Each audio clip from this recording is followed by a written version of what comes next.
The Dallas Cowboys fired Mike McCarthy on Monday. Jerry Jones has already called Deion Sanders. Is Deion Sanders a candidate for the Cowboys? Deion has told Adam Schefter, I love Boulder, but that's what they all say. They all say they love. He didn't say I'm not leaving. He just said, I love it here. So we've got the whole, like, every cliche in the coaching search we have. And of course, it's the Cowboys and Deion. Like, Stephen A. Smith had to be so aroused this morning.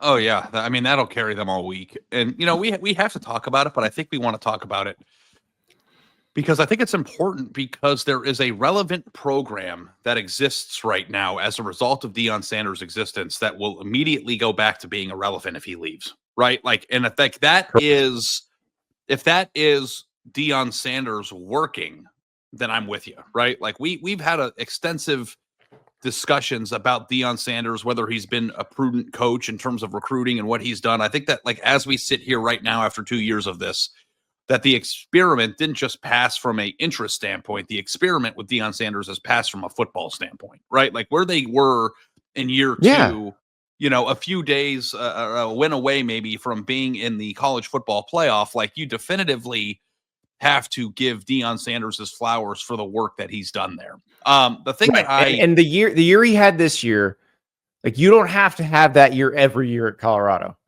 As long as you're doing that every few years, they're going to be happy campers. But I also think you saw how much Coach Prime learned year over year. Yeah. What he learned the first year versus what they were the second year. Now, look, he had the best player in the country in Travis Hunter and one of the best quarterbacks in the country in Shedeur Sanders. So he doesn't have those guys anymore. It's a different world next year. But can I offer a bold take? It's not a Wendy's Saucy Take Wednesday, but I'm going to give you a bonus saucy take here. Let's hear it. It's probably more wise to stay at Colorado than to go to the Cowboys if you are offered the job, because the Cowboys job is not going to work. Whoever the Cowboys hire is not going to work. Not through the fault of the coach, but because of the way everything's set up there. Colorado is set up for success in the future. Like, if Deion continues to bring in talent at the rate he's bringing it in, and they coach them like they coached them last year, Colorado will break through in the Big 12. They will be one of the better teams in the Big 12 a lot of years. The Cowboys are not set up for success.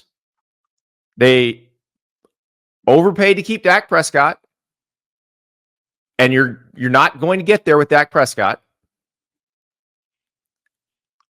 Most of their salary cap is tied up in Dak Prescott and CeeDee Lamb. They're going to have to pay to keep Micah Parsons, who's the one guy they should have paid. I don't think the coach who Dallas hires is going to succeed because Jerry Jones and Stephen Jones have hamstrung them. So if I'm Deion, even if I was offered this job, and I don't know if he's going to be offered the job, this is an NFL coaching search. These things take weeks. I would stay at Colorado. Well, there are two aspects of this that I think are important because, like, I am a fan of the NFL, but I don't know like the inner workings of the Dallas Cowboys outside of like what the cliches are, which is like Jerry Jones is an over controlling person and he's a GM, but not necessarily very good. Landman. You saw Jerry Jones give the speech on Landman, where he basically says that the Cowboys are my family business. I let my kids run it. I know, this is how I spend time with my kids. When you talk about Jerry Jones as a NFL fan, the number one thing that people will say is that he's not very good at being a GM, right? Or that there's a reason it's been 30 years since or what is it? 30 years since the 95. When Jimmy Johnson was the one making the personnel decisions, they made really good ones, like fleecing the Vikings in the greatest trade of all time, the Herschel Walker trade. But there are two aspects I think that are more pertinent to this show, which is one, do you think he would take it if we're offered? Right? Like, do you think that that's what he wants? I don't know. I don't know. I mean, look, I would think most coaches would take it because you want to challenge yourself at the highest level. You know, there's a lot, all the same competitive reasons. So I think there's a good chance he would. I just don't think he should. Because Deion Sanders has a really good thing going. Here's the thing with this. Like, for me and you, I think we have really great jobs, right? Like, what a blessing it is that we get to do what we do. Yeah, Food Network calls, I'm out of here. Yeah, we know. I've told everybody up front. But at the same time, too, like, I look at the Colorado job and I say, well, he's making millions of dollars. He's in a beautiful setting, and he has all the things that he needs from a competitive standpoint to put his team in the playoff. And like, for me, and where I sit, staying at Colorado for 15 years and trying to build the biggest monster you possibly could make and become the greatest coach in Colorado history seems very attractive. But when you are somebody who is like Deion Sanders, who's been and achieved greatness every single place he's ever been in his life, it always seems like, well, what if Florida State calls, or what if Alabama calls, or what if Auburn calls? Like, it's always the next thing with him. And I don't know if that's him or if it's just what we do, but like, I get the sense that Deion Sanders is trying to climb the coaching ladder to some degree. And I don't know if that's fair or not. Well, I mean, he went from Jackson State to Colorado. So, yeah, I think that makes sense. So, like, if there's Florida nothing, State called, is he just... By the way, there's nothing wrong with that. All the other coaches do that too. Nate in the chat with a good point. Feels like a leverage move. Cowboys get beaten the headlines without playing, and Deion is going to use the leverage to get a raise at Colorado. Yeah, I don't even know that he needs a raise at Colorado, but sure. I mean, who wouldn't want more money? Deion Sanders leverages at Colorado, I'm going to leave. Right. You might not have me, and you might not sell all these tickets. Yeah. But the from the Jerry Jones point of view, Nate's exactly right. Like, Jerry Jones is a master at keeping the Cowboys in the conversation when they're not playing. And think about this. Your division rivals, the Eagles and the Commanders, are playing this week in the playoffs. Like, the Commanders just beat the Bucs. They upset them. Like, they're still playing. So if you can steal some of their thunder, there you go. Vance in the chat. We're about to see a team led by either Jared Goff or Jaylen Herz go to the Super Bowl again. It ain't the QB that is the problem. But it is, Vance, because in the NFL, when you put that many resources into your QB, you can't have a good everything else. Like, the best the Cowboys have been in the Dak Prescott era, like when Zeke was young and they had that incredible offensive line where Zach Martin was in his prime, and they were just five wide great. That's when they were really good. CD Lamb. They don't have the money to have that now.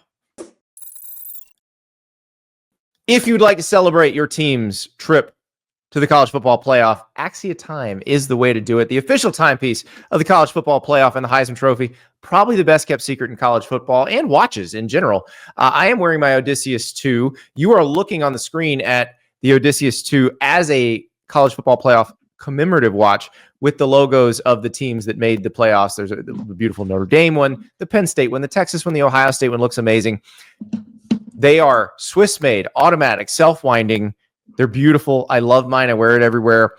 If you want to get one of those commemoratives, use the code ARI&ANDY. So ARI ampersand symbol ANDY.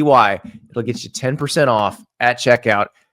I'm telling you right now, it's a great way to celebrate your team, to celebrate a trip to the college football playoff, to celebrate a great season. AxiaTime.com. Check them out.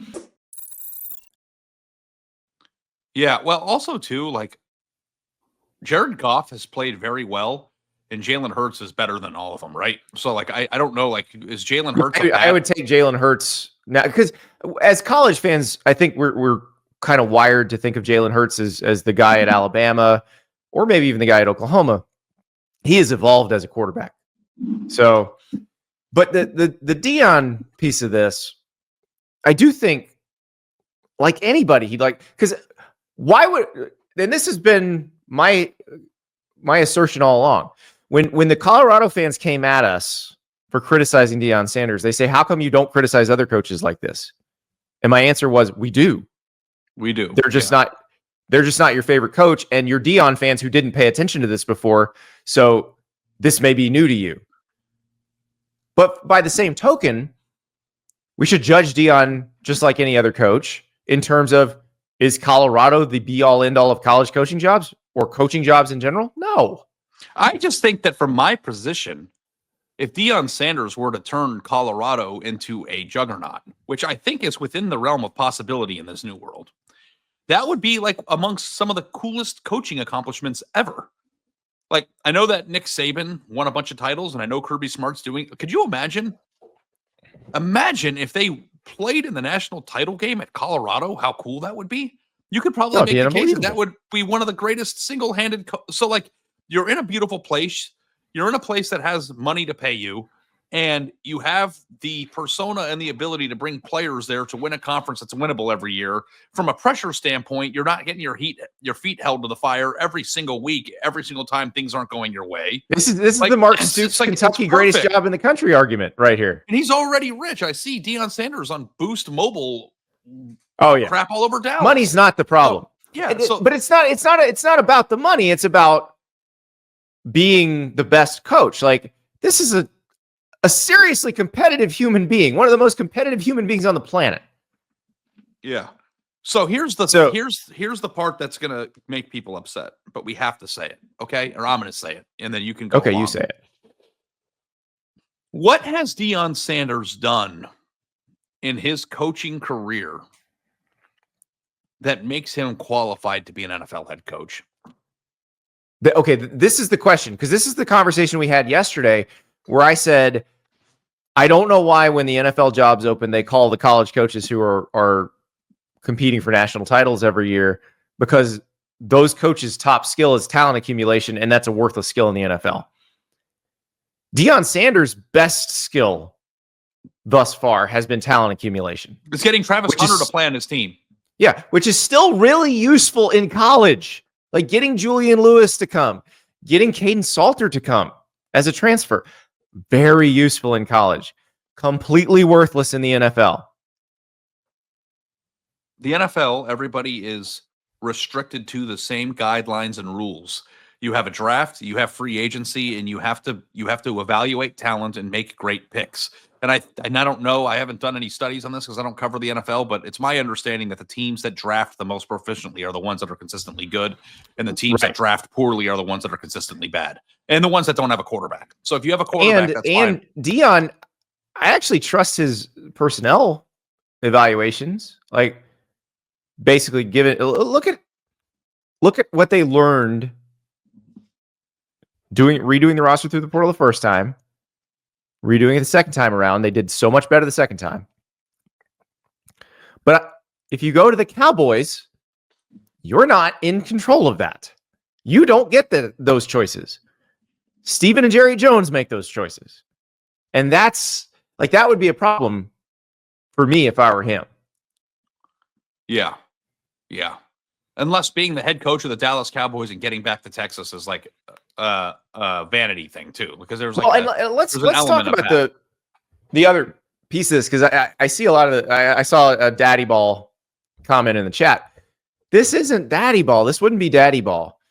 Like, because I saw this with the Raiders with their opening. He's not going to get to coach Shedeur in the NFL. None of these teams are going to be able to get Shedeur. Like, Shedeur's going to be gone. Well, here's Shedeur's the thing already going to be selected. I think that people are, it's like you want to put on your, it's Tuesday, conspiracy theory, tinfoil hat. It is tinfoil hat Tuesday. Let's go.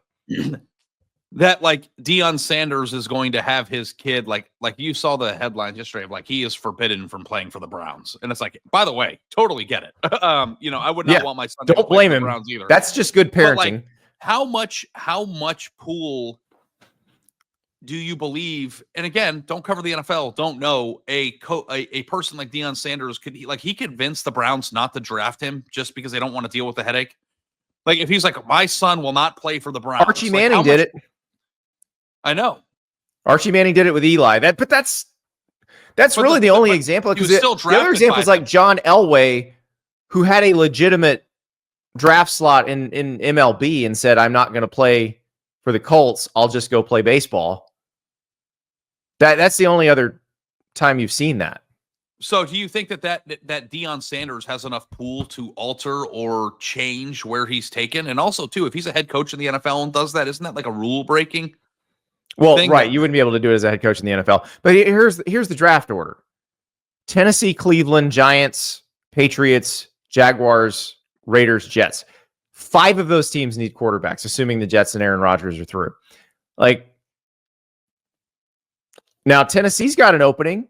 Maybe they hire Deion, but that's the only scenario I could see where they end up together, because the Giants didn't fire Dable. Cleveland didn't fire Stefanski. The Patriots have a quarterback, and they just hired a coach in Mike Vrabel. The Jags need a coach, but they don't need a quarterback. They're fine with Trevor Lawrence. And then you got the Raiders. He's going to be gone by the Raiders. Tell him the stat that you told me on the phone yesterday, Andy. Tell him the stat about dads in the NFL and the kids. Oh, yeah. Yeah. How many times has a father coached his son in the NFL? Once. And it's you'd never guess. If you didn't know, you'd never guess. It was Doug Peterson, who is just fired as the Jags coach. His son was like a third-string tight end for a few months. That's it. That's the only time it's ever happened. Yeah. Yeah. It's crazy. It's a crazy world out there. I hope selfishly that he stays. I think he's going to stay. Now, I think if he's good at Colorado, it's very possible that other colleges come calling as it goes forward. Like, if he has another year at Colorado as good as the past year or better, then other colleges are going to want him, because that think about what Colorado was when he got there. If you can make Colorado that much better and keep it up and keep it that way after losing your 2 best players, then that makes you pretty marketable everywhere else. Now, he has to do that, but I find it interesting. You look at Colorado's portal leaving, coming and going right now. They're not nearly as big of a turnover year to year this year as they were last year. Like, they've got a little foundation now, it looks like. That's good. So, yeah, that's good. Julian Lewis is a big-time quarterback recruit, but he's also a freshman. That's a lot to ask. So they bring in Caden Salter, who's a 3-year starter at Liberty, led Liberty to a 12-0 record in 2023. Like, that feels like the kind of guy you'd want your stud freshman to learn under for a year. Like, yeah, and you're starting to see like the building blocks of like what could it be in year 4 and 5? You know, which a year ago I didn't see a year 3. So, well, like, and another guy, they got Jaheim Otis out of the portal, the Alabama defensive tackle. Like, Jaheim Otis, good student, good player when he's played, but has had injury problems. If you get a healthy version of him, that's the risk. That's why he's available to you. But if you do wind up getting a healthy version of him, there ain't nobody like that in the Big 12. Mm-hmm. Yeah. I think he's got a nice little runway here. And he proved me wrong. Yeah. Now I want him to stay. Me too. So me too. I still wonder and question, like, here's the thing too. It's like, yeah, I still wonder what Colorado would look like if he went completely bananas in the high school ranks and just really went for it. He's not going to do that, and I have to accept that. But when you lose Travis Hunter and Shedeur Sanders and you bring in Caden Salter, that's good. I mean, you're doing the best that you can to replace those guys. But I'm very curious too, from a star standpoint, if you lose 2 players who are going to be taken in the top 15 in the NFL draft at Colorado, right, which, by the way, you feel those players more in the Big 12 than you do in the SEC Big 10, right? Because 100%. You're the only team that has those. Those are the 2 best players in the league, right? And they're on both sides of the football, and sometimes 2 on the same side when Travis Hunter was playing offense. This plan, I think it'd be. I've written this about Mike Norvell last year. This isn't a Deion thing. It's how much can you sustain year over year success in the portal? And we're gonna find this out. Because if Colorado goes back to 5 and 7 next year, then it's kind of just whoa, what the hell are we doing? Right? You go right back to that. So I think that there's always been this expectation that, okay, it was year 1 Deion, then it was year 2 Deion. And I think that year 2 Deion performed so well that no matter what happens next year, it might be a disappointment, right? Unless they make the playoff. Because Well, like and this year, I think as long as they're in the mix for the Big 12 title, which that's going to be a lot. Like there's going to be I think every year a big group of teams in the Big 12 in the mix for the title. At the end remember, going into the final week of the season, Ari, there were what, 5? There were, I think, 6 teams that had a mathematical shot of making the title game. Colorado was one of them. mm-hmm. And one of the games that they lost this year, they lost Travis Hunter, and that would have been the difference K-State, too. Yeah. So I mean, they had a great year. They couldn't tackle DJ Giddens. That not being able to tackle DJ Gibbons and Devin Neal was the downfall of that team this year. Because if they stop either of those two guys, they are playing for the Big 12 title. Yep. So, but yeah, I'm excited to track this. I don't know if like the Cowboys search is anything like the Bears search where they're just interviewing everybody, but they might. And that's the thing to remember about these NFL searches that is not like the ones we're used to covering in college. Like in college, there's always some sort of date looming where you got to have a coach by, whether it's signing day or the portal opening or something. Got to have a coach, got to have somebody in place, got to get it done. It's not like that in the pros. As long as they got somebody with a reasonable run up to the draft, they're fine. So if they hire somebody the week before the Super Bowl, no biggie. Like, so this may take a while.